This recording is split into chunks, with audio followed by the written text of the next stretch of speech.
Okay, people, here we go again. Long time no see.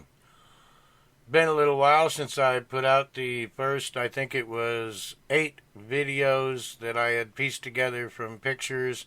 Unfortunately, one of our previous videos did get taken down as the political correctness machine decided it was not to be shown on the internet anymore. And that was the New Zealand shooting, New Zealand mosque shooting.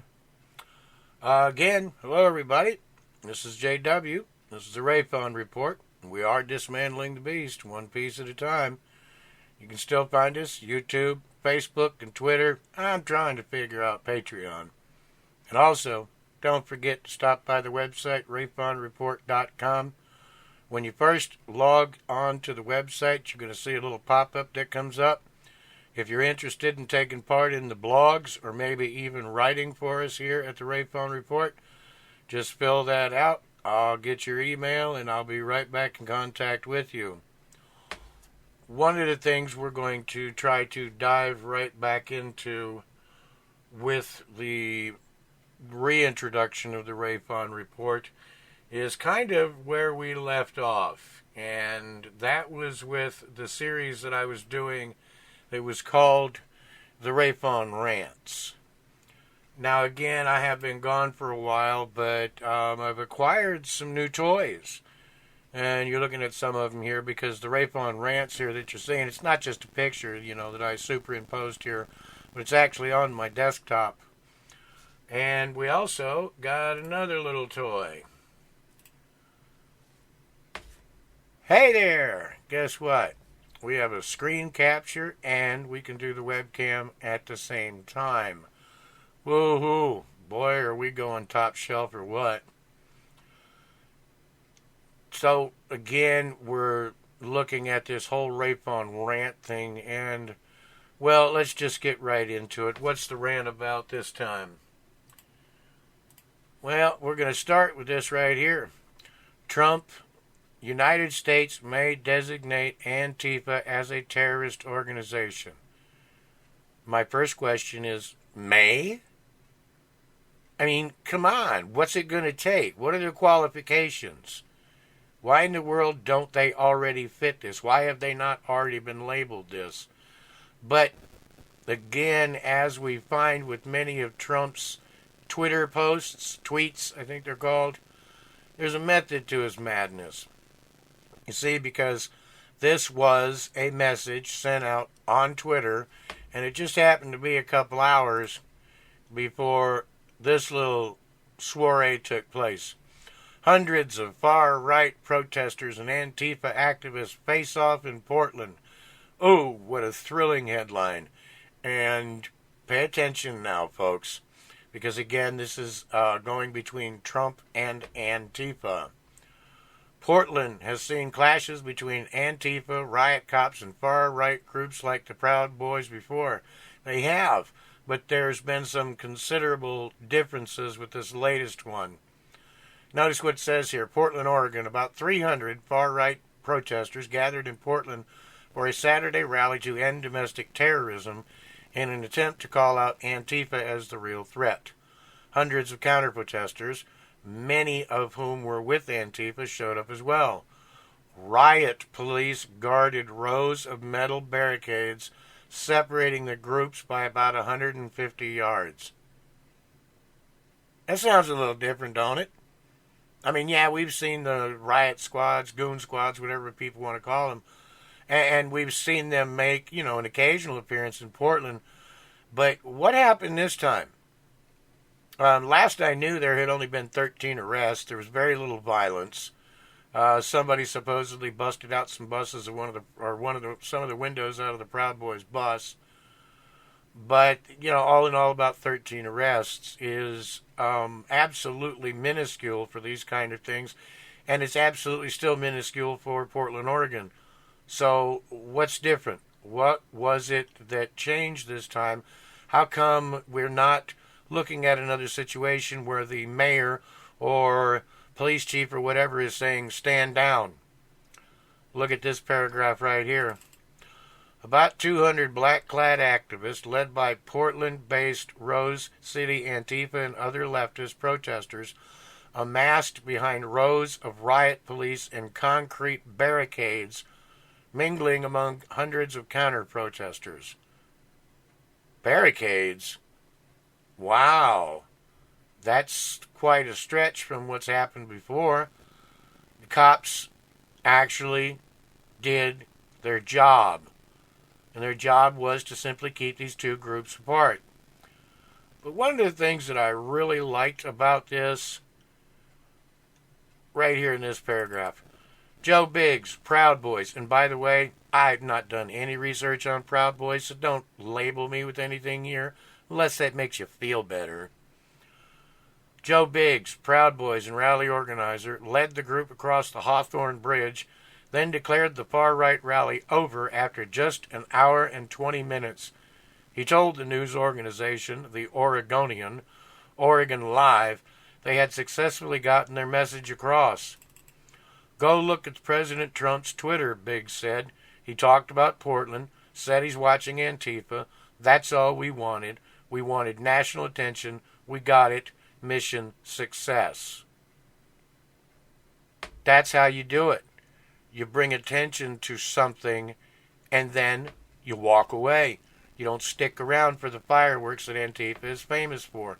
But again, there was no stand-down order given here. What happened was the police also were not told to stand down, and they did their jobs. They formed lines of barricades. They kept these people apart. I think it said 150 yards, if I'm not mistaken. So, bravo, you got one right, Portland, Oregon. But you see, there's a reason why all of this situation changed, and that's because that Twitter sent out by Trump was just a couple hours before this thing took place. Now you know why everybody behaved, because they knew they were being watched, and Trump's getting ready to label Antifa as a domestic terrorist outfit. And frankly, I'm sorry, it should have been done. So, moving on here, before we get to the next story, I'm going to do something a little unusual here, and I'm just going to play a little snippet of a song to kind of paint the mood of what's going on. This is Billie Holiday. This song came out in 1939, same year my mama was born. We just lost her this year. My mama, that is. Billie's been gone for a while. But listen to this song, and then I'll explain it in a minute. Southern trees bear strange fruit, blood on the leaves, and blood at the root,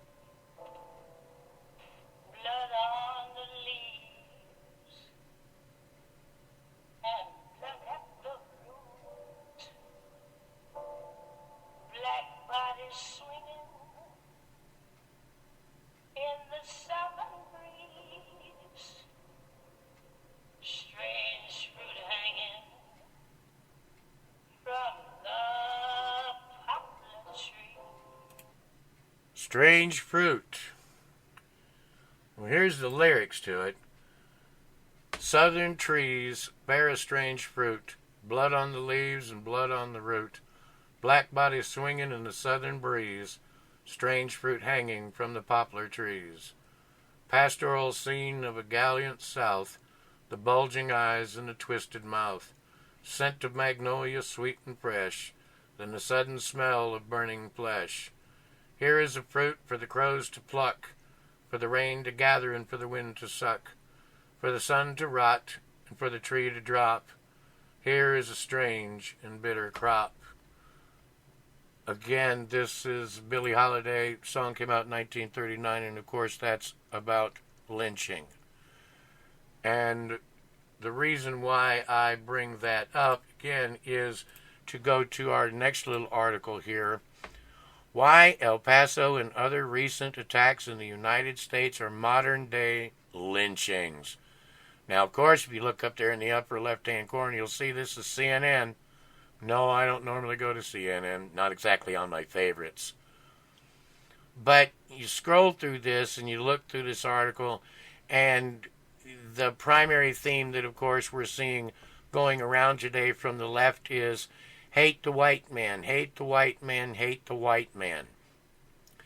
Someone asked Latino women if they had changed the way they acted in public after a white man, allegedly targeting Mexicans, was arrested for gunning down 22 people in an El Paso Walmart.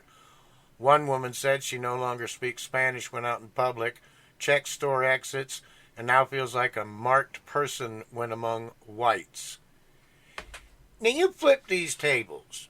You flip this script with any other race as the shooter. Number one, CNN wouldn't even tell you what race they were.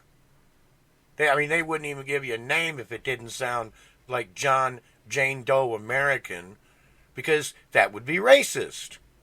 But of course, it's never racist when the left does it. She goes on to say, the hate feels like a ball in my stomach and a rope around my neck. Ouch. For Anderson, the allusion to lynching wasn't just a metaphor, it was personal.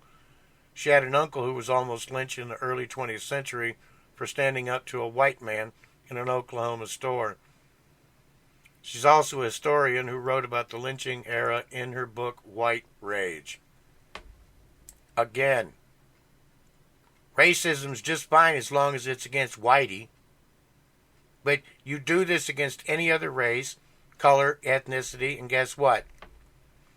Lawsuit, blackballed here, blackballed there, banned here, banished there. Excuse me.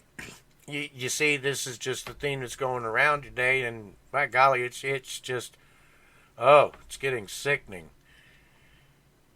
So, again, here, we see the same thing that's going around all the time.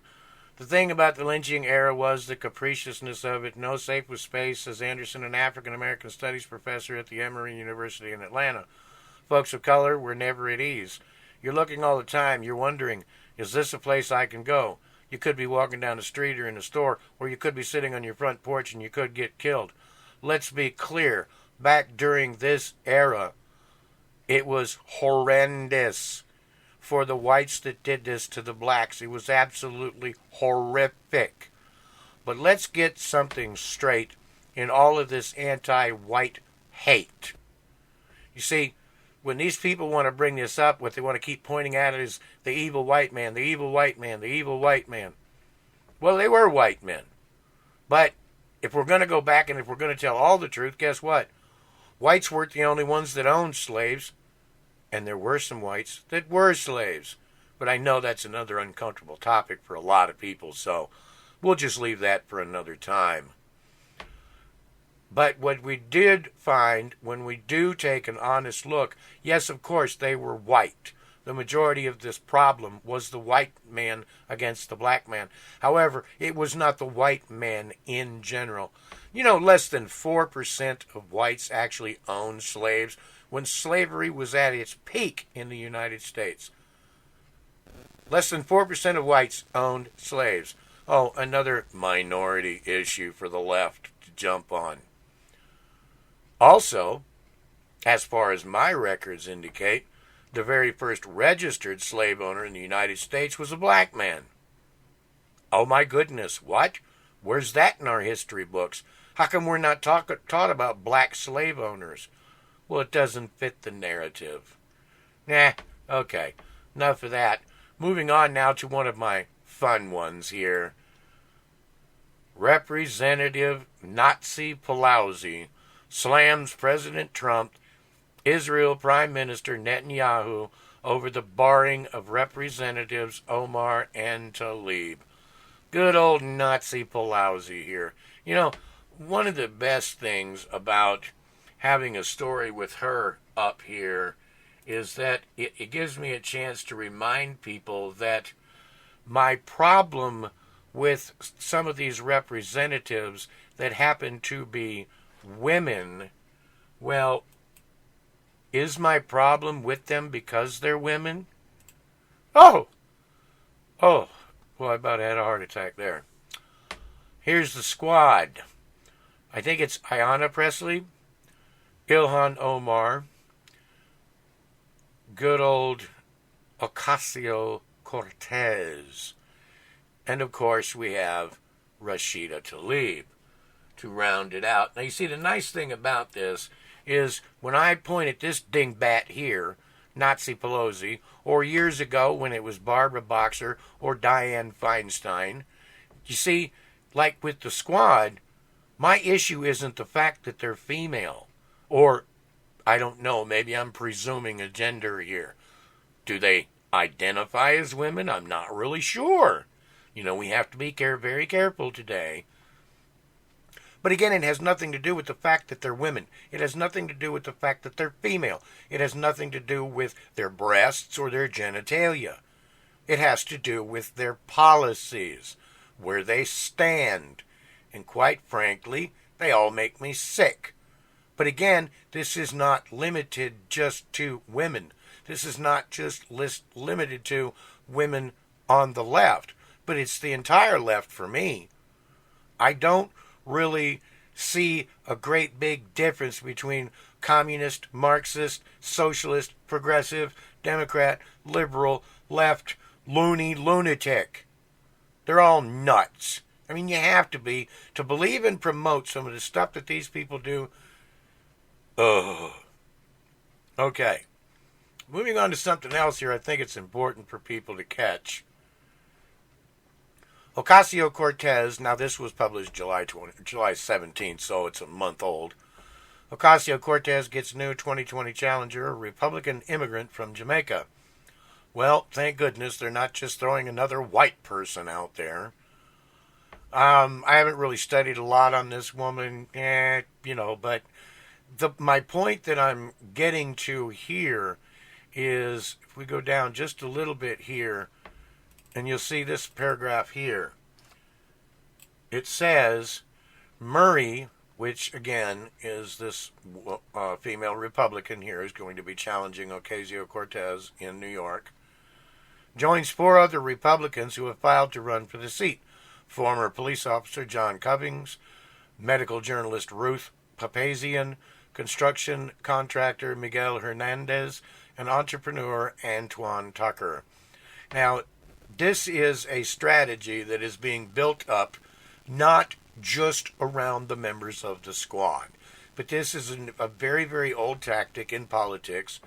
But what's happening here with what's going on with Miss Presley, Miss Tlaib, Miss Cortez, and Miss Omar is what they're doing is they're stacking the Republican opponents that are going to be challenging them. Split the vote. That's what they're doing. They're wanting to get as many Republican challengers as they can so that when it does come time to vote, it doesn't really matter who the leading Republican is, because a lot of people will have their favorites, and therefore when it comes time to vote, the vote's going to be so split up, the Democrat's going to walk away whistling in another victory. And you're going to have to put up with these women for at least another 2 years. So, something's got to change. Something's got to change in America. We have way too much going on that is anti-America, that is anti-white, that is anti-white male, that is anti-heterosexual. I mean, it's just absolutely ridiculous. You know, you see again with this anti-white stuff and them bringing up this lynching thing and the mass shooters. Oh my God, you know, the mass shooters, the bulk of them are white. Well, at least that's the story. You see, because I found this also, and I find it very informative. Now, I don't know how up to date this is, so I couldn't really swear to that, but this is from this year. Mass shooters in 2019. Every person that you see here has been charged with or arrested for shooting 4 or more people in a single incident. Now look through that grouping. There's some white people in there. I think I counted 23, 24, 25. But there's like 98 pictures there. Again, whites in the minority, but since it's a minority numbers issue, then the left has to take and blow it up and make it seem like it's an epidemic going across America. I watched one woman on CNN giving an interview about something, talking about all of this, and I'm going to tell you what, she made it sound so horrible. But nobody is talking about the other people on this list, the ones that aren't white, because if we did that, that would be racist. Again, this is just kind of, excuse me, one of the reasons why I wanted to do these R.A.F.O.N rants is because I've got enough passion to spare. I've got enough opinion to spare. And I look around my country and I see a whole lot of things wrong, and there's unfortunately not a lot of people that are doing anything about it. So I'm just one more voice here. But you can help join this voice. Now that we've got these new toys and we're starting to figure them out, how I can do the screen capture, how I can do work with the webcam as well. We're going to see what else we might be able to work in here to try to make this a little more interesting, so you're not just looking at my lovely face and listening to my lovely voice. Because, again, one thing I do always want to stress on this is this ain't about me. It's about us. It's mostly about Americans. But what I'm trying to promote here in the attitude and the beliefs and the rights, well, they're global. So what goes on in America sometimes is just a microcosm of what we're facing around the world. And when we're faced with lying statistics like this, now here there's a little bit of information down here on the bottom. I know you can't really read it, but it's showing 146 mass shootings so far this year. And of these, most of them, they don't even have a suspect. They ain't even got a clue. But one of the things that it points out here, and I don't know again which one of these pictures this might relate to, or the unsolved ones, but out of this number of 146 here, you got 21 in Chicago, you got 8 in Baltimore, you got 7 in D.C., and you got 6 in Philadelphia. Now, 2 of those 4 cities, because I'm not real up to speed on Baltimore and Philadelphia, but Chicago and Washington, D.C., they got some of the strictest gun laws in the country. Now, do you see this? 4 cities. You've got 21, 29, 36, 42 out of 146 in 4 cities. In 4 cities. Guess what happens if you remove all 4 of those cities from America's crime statistics in comparison to other countries? We're way down on the bottom as far as gun violence goes. You add in these 4 cities and we're right back up at the top. That's why it looks like we got a gun problem. We don't have a gun problem in America. We've got hundreds of millions of guns. Those of us on the right. We've got hundreds of millions of guns. We got over 1 trillion rounds of ammunition.